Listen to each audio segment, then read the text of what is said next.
Hello friends, welcome to study point.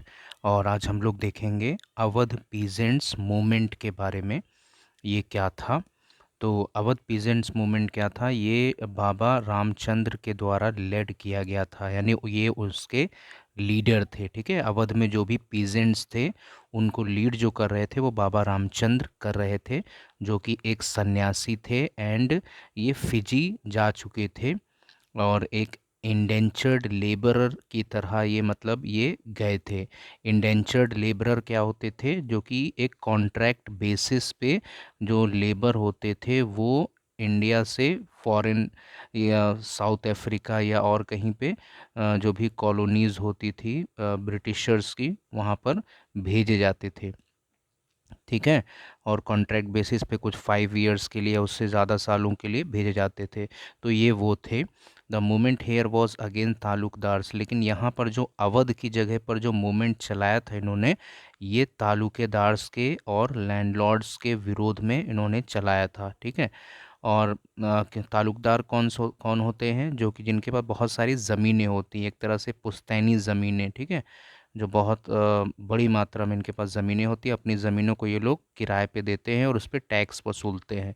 तो demand क्या थी पीजेंट्स की कि बहुत ज़्यादा इन पे ये टैक्स वसूला जाता था इनसे। ठीक है, एग्जॉर्बिटेंटली मतलब अनरीजनेबल हाई रेंट्स, बहुत ज़्यादा रेंट इनसे वसूला जाता था और भी अलग तरीके के इनसे टैक्सेस लिए जाते थे। ठीक है, पीजेंट्स हैं टू, और इनको क्या किया जाता था? बेगार उनको करना पड़ता था। बेगार का मतलब है जो जिसमें पैसे नहीं मिलते हैं। ठीक है, बिना किसी पैसे के, वेजेस के काम करना पड़ता था। और जो लैंडलॉर्ड्स होते थे उनके फार्म्स पे या उनके जो फार्म्स होते थे विदाउट एनी पेमेंट के काम करना पड़ता था एज टेनेंट्स। टेनेंट्स का मतलब क्या होता है? जो किराए पर इनको जो खेत मिल जाते थे लैंडलॉर्ड्स के, उस पे अब क्या था, इनके पास कोई सिक्योरिटी नहीं थी कि कब तक इनको काम करना है, कभी भी ज़मीन ली जा सकती है। ठीक है, कोई इनको मतलब कोई अथॉरिटी नहीं रहती थी ज़मीनों के ऊपर। And being regularly evicted so that they could acquire no right over the leased land। और क्या था कि रेगुलरली मतलब उनको हटा दिया जाता था ताकि वो लीज्ड लैंड, यानी जो किराए पे इनको जो ज़मीनें मिल रही थी, लीज पर मिलती थी, उसमें बहुत कोई इनके पास कोई अधिकार ना रह पाए। The pigeon movement demanded reduction of revenue. अब डिमांड क्या क्या थी? ठीक है, ये इंपॉर्टेंट है, क्वेश्चन में बन सकता है कि यहाँ अवध के पीजेंट्स की क्या क्या डिमांड थी। तो पहली डिमांड क्या थी? Reduction of revenue. जो भी रेवेन्यू, जो भी इनको पैसा देना पड़ता था उसमें थोड़ा सा कमी करी जाए, रिडक्शन किया जाए। एबॉलिशन ऑफ बेगार, बेगार जो कराया जाता है उसको ख़त्म किया जाए। And social boycott of oppressive landlords. और जो सोशल बाइकॉट किया जाए जो भी ऑपरेसिव, यानी जो सताते थे इनको, लैंडलॉर्ड जो थे जो ऑपरेसिव होते थे, बहुत ज़्यादा जो इनको परेशान करते थे, पैसे वसूलते थे और सताते थे। ठीक है, इन मैनी प्लेसेस, अब कई जगह पर एक चीज़ इन लोगों ने चलाई, वो था नाई धोबी बंद। ठीक है, ये भी एक तरह से इम्पॉर्टेंट है। नाई धोबी बंद इन्होंने कई जगह पे ऑर्गेनाइज किया, पंचायत के द्वारा किया गया था, ताकि जो लैंडलॉर्ड्स हैं और जो मतलब जो लैंडलॉर्ड्स हैं या तालुकेदार्स हैं, उनको जो बार्बर यानी जो बाल काटने की या जो होते हैं वो लोग करते हैं, और वॉशरमैन कपड़े धोने वाले, तो इन सारी सेवाओं से इनको मतलब बाहर किया जाए। ये लोग उनको वो सर्विस नहीं देंगे लैंडलॉर्ड्स को, जो बार्बर्स हैं और वॉशरमैन हैं। तो इन जून 1920 में क्या हुआ? जवाहरलाल नेहरू जो है, अब इनको जब पता चला कि ऐसी समस्या है, क्योंकि जब उस समय क्या था, नॉन कोऑपरेशन मूवमेंट मतलब स्टार्ट होने वाला था गांधी जी ने के द्वारा। ठीक है, तो इन्होंने नेहरू जी वहाँ पर गए और वहाँ की समस्या को समझा उन, ठीक है, कि क्या दिक्कत हो रही है। टॉकिंग टू द विलेजर्स से उन्होंने बात किया, तो और उनके सारी शिकायतों को एक तरह से समझने की कोशिश करी। ठीक है, नीचे क्या है? बाई अक्टूबर बाई अक्टूबर एक minute, by October the Awadh किसान सभा। अब अवध किसान सभा को सेटअप किया गया जवाहरलाल नेहरू और बाबा रामचंद्र के द्वारा, एंड फ्यू अदर्स, और कुछ और भी उसके मतलब साथ थे। तो ये सभा को ऑर्गेनाइज किया गया, हेड उसको हेड इन्होंने किया।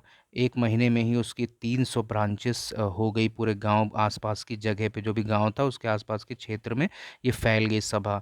सो जब गांधी जी के द्वारा क्या था, नॉन कॉपरेशन जब मूवमेंट जब स्टार्ट किया गया उसी ईयर, तो Congress Congress was to integrate the, तो कांग्रेस क्या चाहती थी कि अवध के जो भी पीजेंट्स हैं वो भी नॉन कॉपरेशन मूवमेंट में साथ दें, ठीक है, और ये स्ट्रगल एक तरह से बड़ा हो सके। The peasant movement however developed in forms that the Congress leadership was unhappy with, लेकिन पीजेंट्स मूवमेंट जो था वो इस तरह से आगे बढ़ा कि कांग्रेस की जो लीडरशिप थी वो उससे खुश नहीं थी, यानी दुखी थी। क्यों, क्या हुआ इसमें?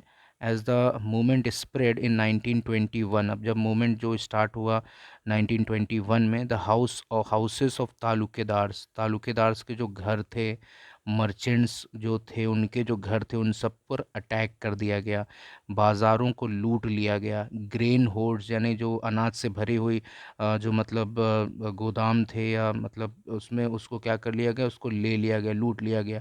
In many places local leaders toll peasants, अब कई जगह पर जो लोकल लीडर्स थे वहाँ के विलेजेस के, ठीक है, तो उन्होंने कहा कि गांधी जी ने ऐसा डिक्लेयर किया है कि अब किसी को कोई टैक्स नहीं देना पड़ेगा, और लैंड जो है, जो ज़मीन है वो रीडिस्ट्रीब्यूट होगी, पुअर को, गरीबों को, जो भी ज़मीनें तालुकेदार्स की हैं या लैंडलॉर्ड्स की, वो उन सारी ज़मीनें गरीबों को दे दी जाएंगी, ठीक है।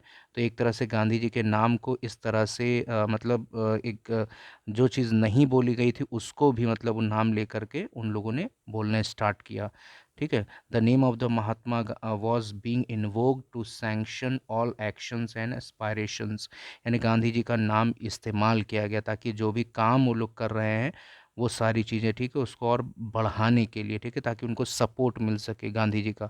तो ये सारी चीज़ें हमने देखी है। ये है अवध पीजेंट्स मूवमेंट। सो इसमें कुछ इम्पॉर्टेंट चीज़ें हैं, वो भी क्वेश्चंस में अगर कुछ अवध किसान सभा या और भी कुछ अवध बाबा रामचंद्र जी ने कैसे किया वो सब आएगा तो आप लिख सकते हैं, ठीक है। So thank you so much for watching.